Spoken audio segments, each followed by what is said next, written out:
I'm John Buehrens, the former senior minister of the First Unitarian Universalist Congregation of San Francisco, and now it's church historian, and I welcome you to the sanctuary that the congregation occupies now at 1187 Franklin Street at the intersection with Geary.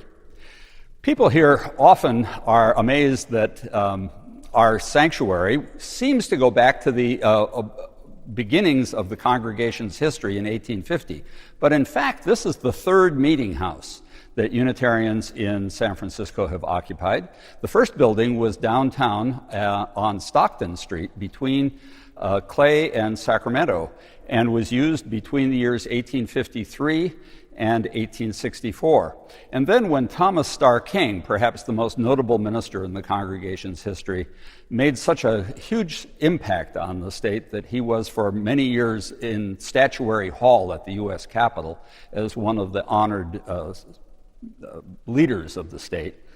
When Thomas Starr King was minister from 1860 to 1864, the congregation built an even larger building, which is now on the land occupied by Neiman Marcus, right across from Union Square, which Thomas Starr King helped to name.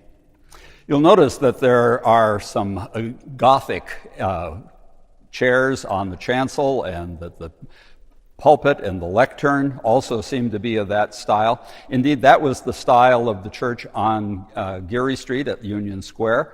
It was even called flamboyant Gothic, and some of the materials that were brought here from there in 1888, when this building was built, are still in use here. The chancel chairs, the lectern. The pulpit was originally larger. The lectern was directly attached to it, and the two were separated for this particular space. Over in the corner there, you'll also notice a marble baptismal font, which was given to the church by Henry Whitney Bellows, the minister in New York City, the Unitarian minister there, who came out when Thomas Starr King died and served as the interim minister of the congregation for 6 months until they called his successor, the Reverend Horatio Stebbins, who is also memorialized on a plaque over on the wall over there. Stebbins served for 35 years until the year 1900, and is most notable for his impact on higher education here in the state of California. He was early on a trustee of the College of California, which was located in Oakland, and played a leading role in that college turning its assets over to the state and becoming the basis of what became the University of California at Berkeley. Starr King's son-in-law, Horace Davis, became a president of the University of California, and one of his congregants, Leland Stanford, who would come down when he was governor from Sacramento to hear Starr King preach. Leland Stanford, of course, famously endowed a university, a private university on the peninsula on what had been his ranch in honor of his son, who tragically had died young. Stebbins was also a trustee of Stanford. The impact of these two men on civic life really represents the way in which the congregation, right from the beginning and to this very day, has operated as what I call a religious center with a civic circumference.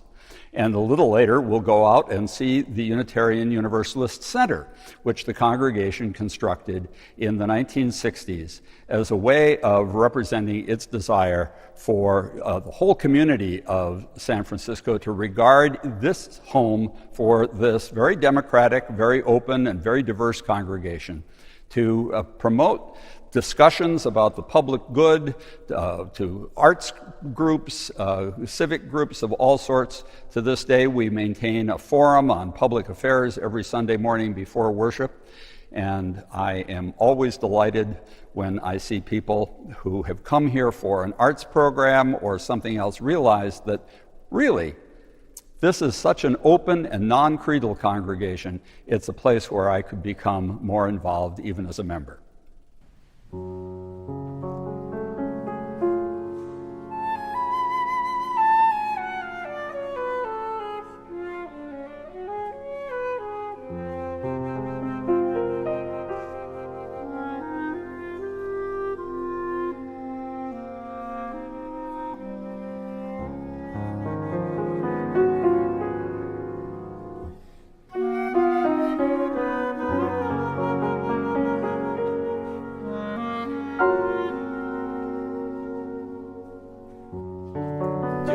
want to tell you that I've been coming here since I used to climb up and over.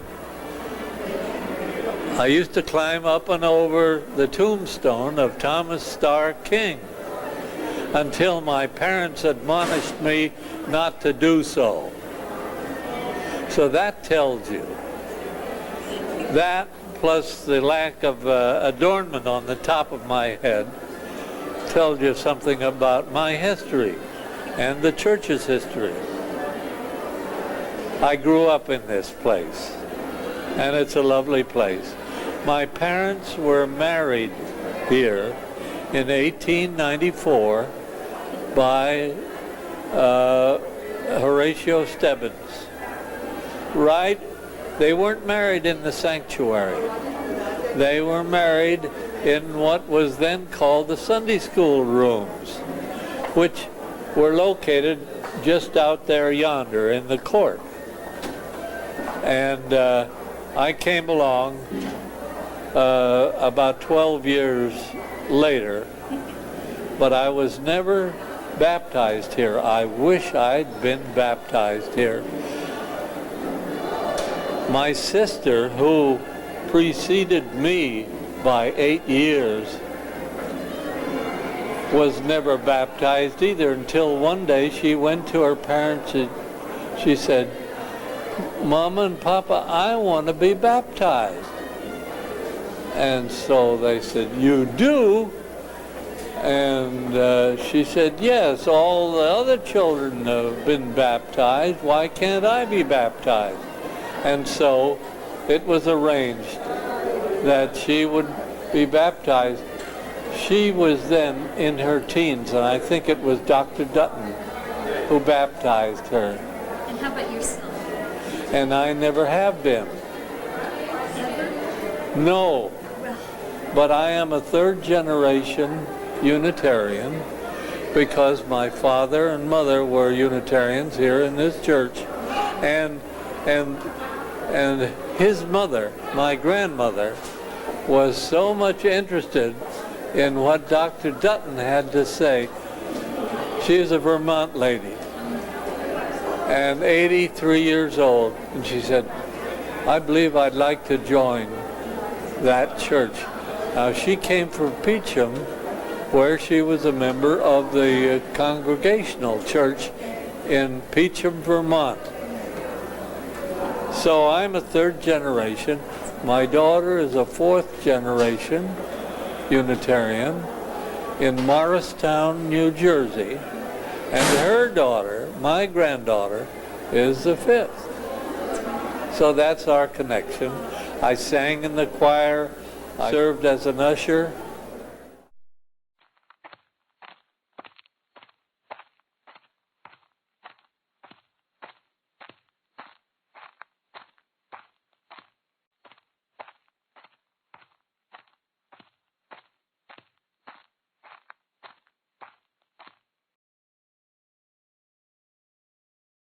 We're now standing in the middle of the Unitarian Universalist Center, and its heart, the courtyard, which is named for the Align sisters, two remarkable women whose grandfather had been the mayor of this city.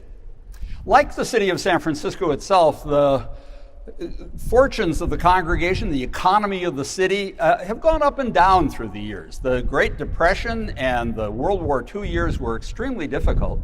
But in the 1950s, the congregation had the distinction of being the fastest growing urban Unitarian church in the country. And the city was beginning to think about redeveloping the area behind the church, the so-called Western Addition, and had a plan to redirect Geary Boulevard so that a new street would be created over here to the south.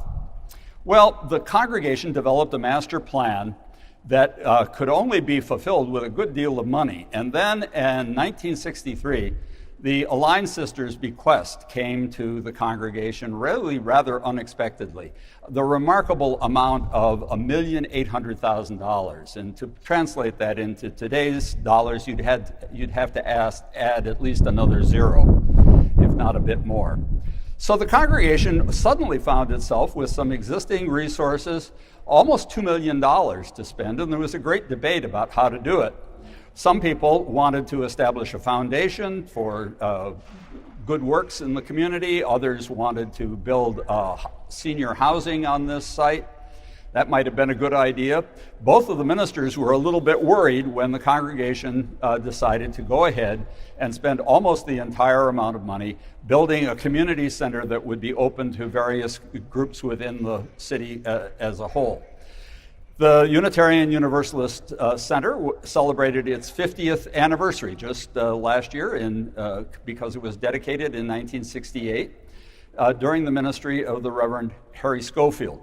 Harry's the one who had a few doubts about going ahead with all this, and the congregation has, frankly, struggled a bit to maintain this open center for the community all these years. There are some 40 groups, many of them arts groups, others social action groups that meet here on a regular basis, and we're glad to share the space with as many people as possible. There's nothing wrong with our support of the center that a few more $1 million wouldn't help. I've been here over 60 years, and I've been Buildings and Grounds Chairman, which is a job, and most times you think a man does it, but I got stuck with it, and I got stuck with it for a long time, and I got to love it. What I was looking at in the church was there's a wide board about, maybe 12 inches wide, and it goes through the middle of the church. And I used to walk down that to the end of the building and check on the things that were down at the bottom there, and none of the men would do it. So I got in the habit of doing it, and it didn't bother me at all. And then after I finished doing it, finally one of the men told me, you know, if you walk to the left or the right, you'd go through. That was a fine time to tell me. But anyhow, so, and there were things that happened, like walking around the outside of the church and finding out how thieves could get in, you know. And I scared half of the office one day doing that, and I was telling him I was just testing. But none of the men would do it, and they didn't have the time and all that. And I've had rather interesting things happen, too, when two little boys came in one day and asked if they could go with me. And I said I was just checking the building. And they came with me, but they were little scamps. And they had put me in a chair and pushed me back and then ran off with all the keys that I had. We had to have all the keys remade. So there are times when you don't know what you get into. That's about all I can think of right now. But with the different ministers, it's been fun. And they've all been teaching me a lot of things that they're in right here. We're now in the larger of the two king rooms that the congregation uses for social space and that are available for all sorts of other functions when the congregation isn't making use of them. This is the room that is named for Thomas Starr King. The adjacent room, which communicates with it, is named for Martin Luther King. We hold our public issues forums in the Martin Luther King room on Sunday mornings at 9:30, often when there's adult education going on in the fireside room as well. And here in the Starr King room, we can hold dinners for as many as 180 people, sometimes spilling over into the adjacent room as well. You'll notice that the walls are often festooned with the work of various artists. We have a committee that helps to select the artists who display their work here. One of the things I discovered about Thomas Starr King was that during his relatively brief ministry in the city in the 1860s, he had an enormous impact on the arts and literature. One of the members of the congregation who joined when Starr King was minister was 26-year-old Bret Harte, probably one of the most important writers of the California Western literary renaissance. He actually married a soloist in the choir and went on to become the hub through a journal that he edited of a group of writers who became known as the Bohemians. Almost every one of them Ina Coolbrith, who became the Poet Laureate of California, Charles Warren Stoddard, who was probably San Francisco's first openly gay writer and poet. They all were so moved by Thomas Starr King's ministry that when he died, they each contributed memorial poems in his honor. My great-grandfather, Martin R. Roberts, came into San Francisco Bay in April 1849 in command of his own ship. And he became a shipbuilder in the city, and family were always members of the Unitarian Church.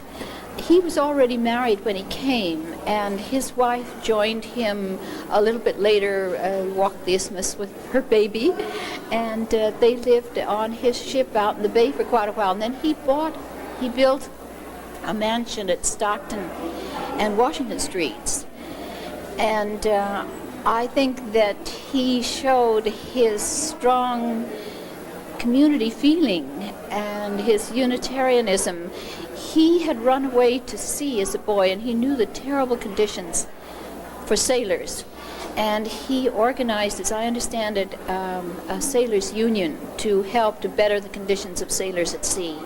And my mother says that as a girl, she remembers a delegation of sailors coming to his house and presenting him with a plaque of appreciation. He also was an early supervisor, and he felt that the city and county should have a hospital. So he arranged for an empty school building to become the first city and county hospital. He built a yacht, and he had a yacht. I think he was one of the early organizers of the Corinthian Rock Club, things that I haven't checked up on recently, but I think those are the main things. Since his time, the church has changed a great deal. The Unitarian Church was much more theistic at that time, and it was also one of the social churches to belong to, you know. Society people belonged to. It's a very prominent church. Physically, the church has changed quite a bit. We moved from Starr King's church up to here, you know, built this church, which we're celebrating today, which was dedicated in 1889. Another wonderful space in our Unitarian Universalist Center is our Interfaith Chapel.